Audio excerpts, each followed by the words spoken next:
Ya, dalam rumah tangga tentunya yang diinginkan adalah pernikahan yang harmonis, penuh kedamaian, dan jauh dari masalah. Tapi, bila suami atau istri itu gampang sekali mengucapkan kata pisah, artinya rumah tangga Anda itu diambang kehancuran. Ya, terutama bila diucapkan oleh suami, karena hak cerai ada di tangan suami. Nah, bagaimana mengatasi agar hal ini itu tidak terjadi dalam rumah tangga Anda? Assalamualaikum warahmatullahi wabarakatuh. Bismillahirrahmanirrahim. Alhamdulillah wassalatu wassalamu ala Rasulillah la haula wala quwwata illa billah wa ba'du. Ya, sahabat Bunda yang dirahmati Allah. Seringkali para bunda yang berkonsultasi dengan saya itu mengeluhkan sikap suaminya yang gampang sekali mengancam cerai. Ya, misalnya nih. Ya, kalau kamu sering-sering pergi ke rumah orang tuamu, ya lebih baik kita cerai saja. Atau nih, kalau kamu masih sering telepon-teleponan sama saudaramu itu, yaudah kita pisah saja biar kamu juga bisa puas. Ya, kita ya sebagai istri sudah pasti sakit hati ya diperlakukan seperti itu. Ya, tapi mau bagaimana lagi kalau sifat suami itu sangat temperamen seperti itu. Sampai mudah sekali mengucapkan kata cerai.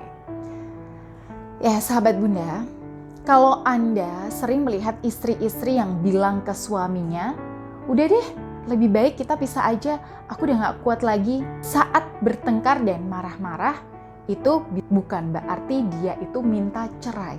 Tapi ada kalanya kata semacam ini itu diucapkan sebagai wujud kelemahan istri sebagai seorang perempuan. Ya, itu adalah ekspresi berontaknya istri sekaligus tanda lemahnya perasaannya saat menghadapi keadaan yang tidak diharapkan. Ya, tapi kalau suami itu gampang mengucapkan kata pisah saat marah, itu tanda bahwa emosinya itu belum matang alias masih kekanak-kanakan.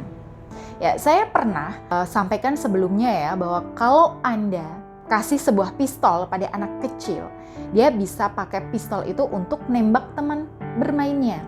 Karena dia pikir pistol itu bisa dipakai untuk bermain.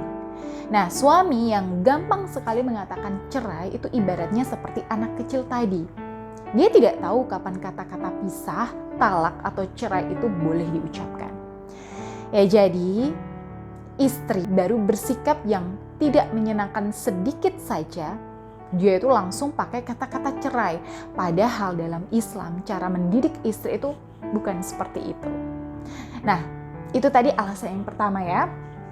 Yaitu karena mental suaminya yang masih kekanak-kanakan. Nah, cara mengatasinya bagaimana? Ya, mengatasi suami yang seperti ini, Anda itu harus berbesar hati dan menerima kenyataan bahwa suami Anda ini ya saat ini itu belum bisa dianggap sebagai laki-laki yang dewasa. Jadi Anda harus bisa menghadapinya seperti menghadapi anak kecil. Ya, kalau bahasa Jawanya itu Anda harus bisa ngomong atau ngemong suami Anda seperti anak-anak. Ya, Anda hindari jauh-jauh apapun yang bisa menyulut emosi suami, apalagi yang membuat suami itu mengatakan cerai. Nah, lalu yang kedua, bisa jadi penyebab suami gampang bilang cerai itu karena dia menyimpan kekesalan pada istrinya sampai berlarut-larut. Jadi dulunya istri sudah diminta suami untuk begini, begitu ya, dari A, B, C, dilarang begini, dilarang begitu, tapi tidak dilaksanakan. Akhirnya karena si suami tidak tahan, dia baru lampiaskan semuanya ya sekarang ini dengan kata-kata cerai hanya untuk hal sepele yang Anda lakukan. Ya, kalau saran saya seperti tadi, ya Anda harus bisa ngomong suami Anda layaknya anak-anak yang belum dewasa dan belum stabil mentalnya. Lalu yang kedua, jauhi apapun yang tidak disukai suami. Ya, selanjutnya, saya sarankan bahwa Anda mencoba mengambil hatinya agar bisa baik dengan Anda. Ya, lebih penyayang, lebih lengket dengan Anda. Nah, kalau suami kondisinya itu sudah gampang nempel dengan Anda, di sini Anda mulai ajak bicara suami Anda dari hati ke hati. Ya, Anda minta suami Anda nih untuk tidak gampang mengancam cerai kalau sedang marah.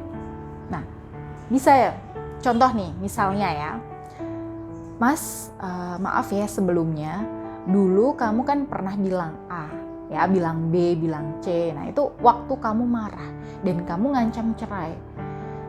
Ya mulai sekarang kalau kamu pengen marah sama aku, ya kamu silahkan marah aja, tapi nggak usah ngancam pisah ya. Nah begitu misalnya. Ya itu tadi yang bisa saya sampaikan untuk edisi kali ini, dan semoga membawa manfaat dan sedikit pencerahan bagi Anda dan pasangan. Ya bagi Anda yang sedang mengalami masalah yang sama dengan yang saya bahas ini, silahkan Anda bisa konsultasikan di nomor berikut ini. Ya akhirul kalam, wassalamualaikum warahmatullahi wabarakatuh.